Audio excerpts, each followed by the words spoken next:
काला साया। यूं तो बनारस घाट अपनी खूबसूरती के लिए बहुत प्रचलित है, पर घाट के किनारे कई राज लिए बैठे हैं। ये कहानी शुरू होती है बनारस के घाट के पास बने ममता निवास से, जहाँ प्रिया लाल जोड़े में ममता के घर उसकी बहू बनकर आती है। आओ आओ बहू, घर को अपने पैरों से पवित्र करो। ममता घर की दहलीज पार कर ही रही होती है कि अचानक एक बहुत गंदी सी बास पूरे घर में फैल जाती है।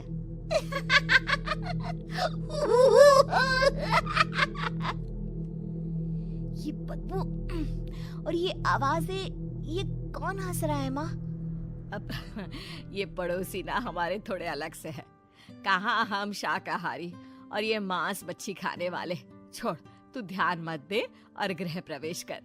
और हाँ बहू, अपनी सास की एक बात हमेशा याद रखना, इन पड़ोसियों से तो कभी बात नहीं करेगी। अच्छे लोग नहीं है ये। अपनी सास की ये बात मानेगी ना बेटा? हाँ माँ, जो आपकी मर्जी, मैं उनसे बात नहीं करूंगी। अगले दिन प्रिया अपनी पहली रसोई बनाने रसोई घर में जाती है। ये छोकी बात तो नाक में जा रही है। एक काम करती हूँ, खिड़की खोल देती हूँ। प्रिया खिड़की खोलने जाती है। इतने जाले, लगता है इस खिड़की को कभी खोला ही नहीं गया। पर ऐसा क्यों?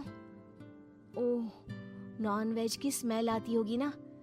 2 मिनट के लिए खोल लेती हूँ, फिर बंद कर दूंगी। प्रिया खिड़की खोलती है। खिड़की खोलते ही उसकी नजर सामने वाले घर की खिड़की पर पड़ती है, जहाँ एक लड़की खड़ी होती है।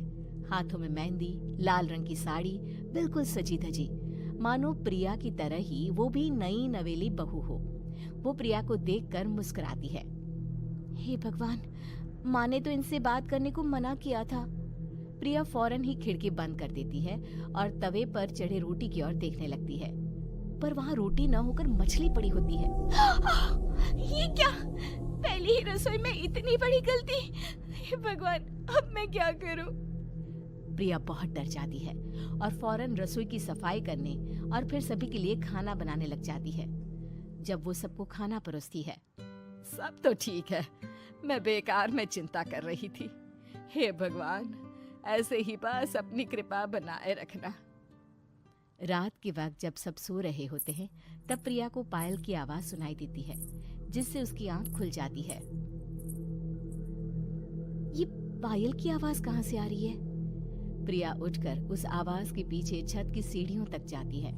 तभी उसे बच्चे के रोने की आवाज आती है। प्रिया छत पर जाती है तो क्या देखती है? वही लाल साड़ी वाली लड़की अपनी गोद में एक नवजात बच्चे को घुमा घुमा कर सुला रही है। तभी प्रिया की नजर उसके पेट पर पड़ती है। ओह गॉड, ये तो प्रेग्नेंट भी है। सुनिए, बच्चा सो नहीं रहा है क्या? मैं कुछ मदद करूं?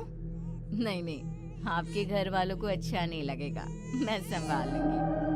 स्नेहा की गोद से बच्चा हाथ मारकर प्रिया की गोद में आने को छटपटाने लगता है। दोनों घर अगल बगल में बने होने के कारण प्रिया उस बच्चे को गोद में ले लेती है। प्रिया के पास आते ही वो सो जाता है।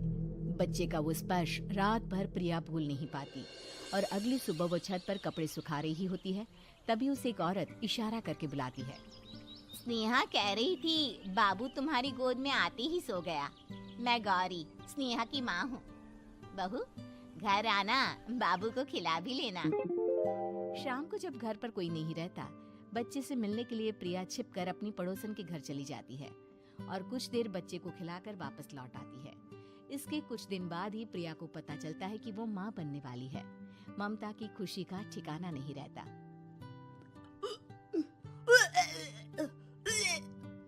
माँ जी, पता नहीं क्यों उल्टी आ रही है। प्रिया भागती हुई वॉशरूम में जाती है तो हरे और लाल रंग की उल्टी करती है। उस उल्टी में से कीड़े निकलते हैं। ये क्या? खून और ये कीड़े! माँ! माँ! प्रिया की आवाज सुनकर ममता दौड़ कर आती है, पर बेसिन में कुछ नहीं होता। प्रिया हक्की बक्की रह जाती है। ये सब क्या हो रहा है? प्रिया घबरा जाती है और अपने कमरे में जाकर सो जाती है। डर के कारण वो इतनी थक जाती है कि उसकी आंख लग जाती है। तब उसे ऐसा लगता है उसके पेट पर मानो कोई बैठा हुआ हो। कौन हो? प्रिया के पेट पर एक 5 महीने की बच्ची बैठी हुई थी, जो बुरी तरह जली हुई थी। माँ, तुम ही मुझे लाई ना अपने पेट में। मैं तुम्हारी माँ नहीं हूँ। कौन हो तुम? माँ, देखो मैं जल गई बुरी तरह से। 6 महीने पेट में रहने को